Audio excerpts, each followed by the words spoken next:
Hello students, आज का हमारा टॉपिक है रेजिस्टेंस इन पैरेलल सीरीज, समांतर क्रम में प्रतिरोध। कल हमने पढ़ा था श्रेणी क्रम में प्रतिरोध। ठीक है, तो अब सीरीज में जुड़े हुए थे एक लाइन में, अब कैसे जुड़े हुए हैं? पैरेलल जुड़े हुए हैं, R1 R2 R3 रेजिस्टेंस जुड़े और सिंगल वोल्टेज लगाई हुई है, वोल्टमीटर।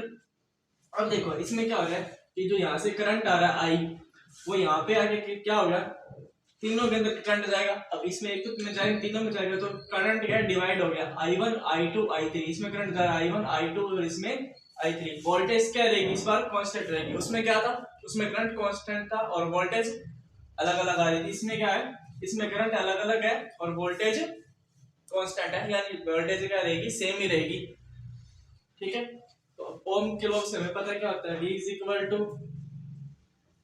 IR होता है, तो I की वैल्यू क्या आ जाएगी, V अपॉन R। इसी प्रकार जब अपने R1 की बात करेंगे तो उसमें तो I1 में क्या आ जाएगा, I1 V क्या है, कांस्टेंट है, और इसमें कितना आ रहा है R1, जैसे इसमें आ रहा है रेजिस्टेंस कितना है R1, करंट कितना है I1, तो I1 की वैल्यू क्या आ जाएगी, V अपॉन R। V क्या है, कांस्टेंट है, सेम ही है। तो I2 की वैल्यू कितनी आ जाएगी, V अपॉन R2, और I3 की वैल्यू कितनी आ जाएगी, V अपॉन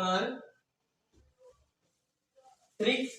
अब देखो टोटल करंट तो बाद में यहाँ से जब यहाँ से करंट निकलेगा तो फिर से कितना हो जाएगा, I हो जाएगा।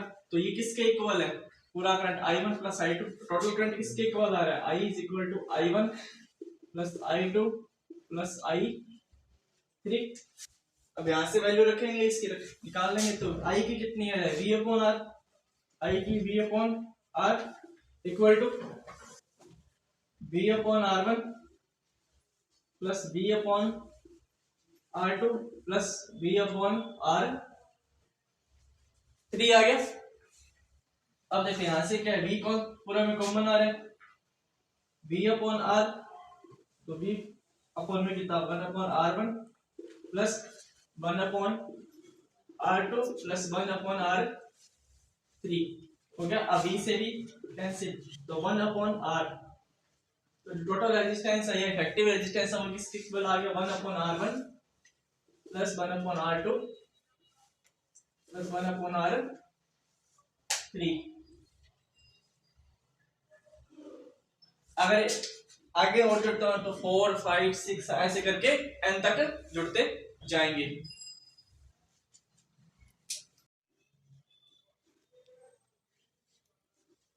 तो नेक्स्ट टॉपिक है पावर, शक्ति। तो पावर क्या होती है,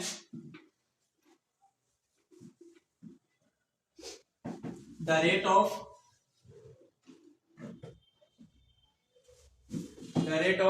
वर्क डन।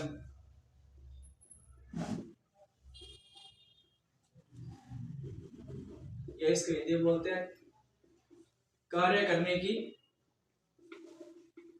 क्षमता, या फिर इसको बोल सकते हैं दर, एफिशिएंसी टू डू वर्क। ठीक है, हम सभी को पता है हमारे पास इतनी पावर तो उतने ज्यादा हम काम करते हैं, तो इस चीज तो नॉर्मल कंसेप्ट इसमें अप्लाई होता है।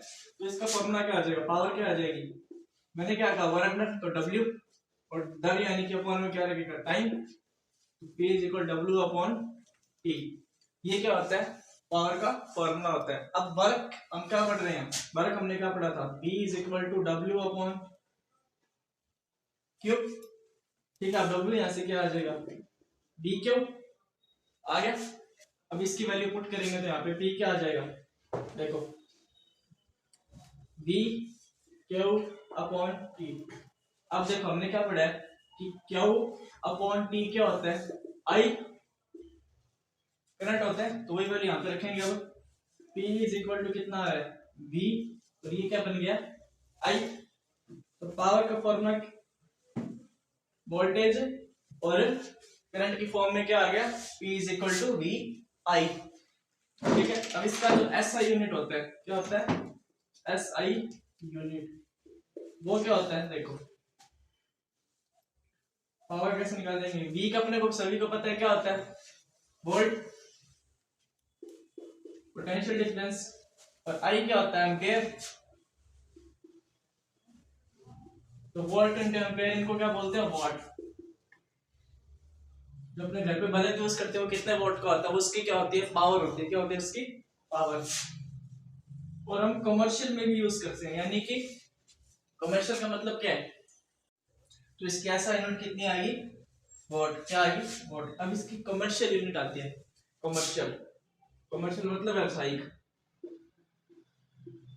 जो अपने मार्केट्स में यूज होती है, वो क्या होती है, 1 kilowatt hour, kilowatt hour. तो देखो 1 तो 1 किलो का मतलब 10 की पावर 3 और वॉट तो वॉट ये, ठीक है। आवर में कितना होता है 60, 60 इंटू मिनट हो गए और 60 इंटू सेकेंड्स हो गए, सेकंड में कन्वर्ट करें तो ये कितना आ रहा है 36, 100 इंटू 10 की पावर 3, तो ये कितना आ जाएगा 3.6 इंटू 10 की power 6।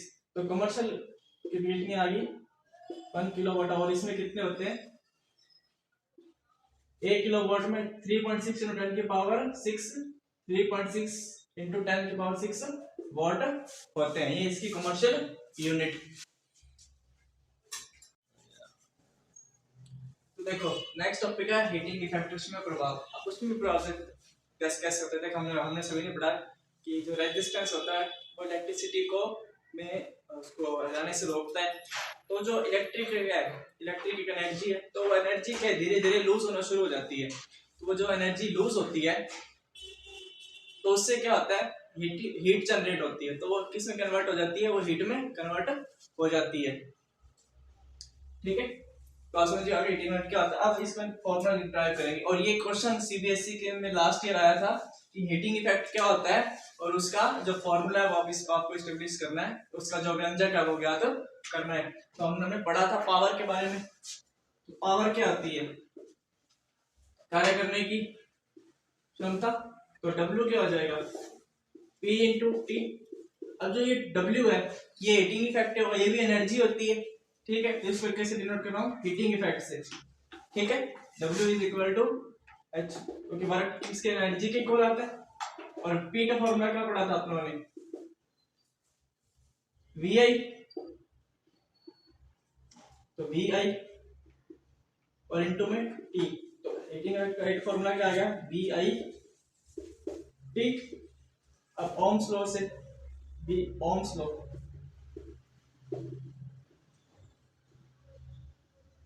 V is equal to IR, तो V की वैल्यू हम पुट करेंगे तो कितना आ जाएगा I स्क्वायर R T।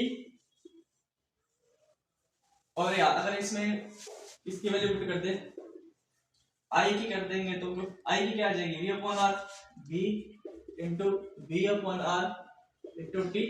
ये क्या आ जाएगा V square R into T। तो ये हीट की क्या आ जाएंगे, तीन फॉर्मूले हो जाएंगे। अब क्योंकि ये क्या वर्क डन के इक्वल है, एनर्जी, और एनर्जी कैसा यूनिट क्या बताओ कि आप बताइए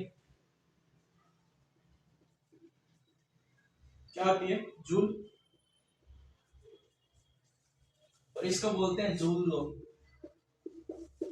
जूल्स लो, यानी जूल का नियम भी इस फॉर्मूले को कहते हैं। यानी आई करंट आ रही है, रेजिस्टेंस आर और टी टाइम के लिए, तो हीटिंग इफेक्ट। तो स्टूडेंट्स ये आपका चैप्टर था 7 मार्क्स का, जो अब कंप्लीट हो चुका है। इसमें से जो लास्ट जो क्वेश्चंस हैं उसमें हीटिंग इफेक्ट आएगा, उसकी डेफिनेशन है और उसका ये फॉर्मूला एस्टेब्लिश करना भी आया हुआ है, ठीक है।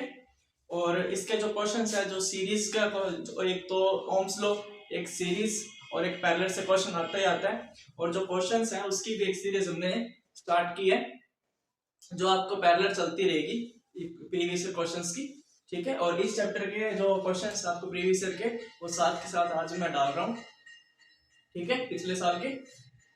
और नेक्स्ट जो चैप्टर होगा वो हमारा मैग्नेटिक इफेक्ट, जो कि 6 मार्क्स का है, और टोटल यूनिट कितने की है, 13 मार्क्स की है। तो चैप्टर के साथ साथ आपको प्रीवियस क्वेश्चन भी मिलने स्टार्ट हो जाएंगे। Thank you students.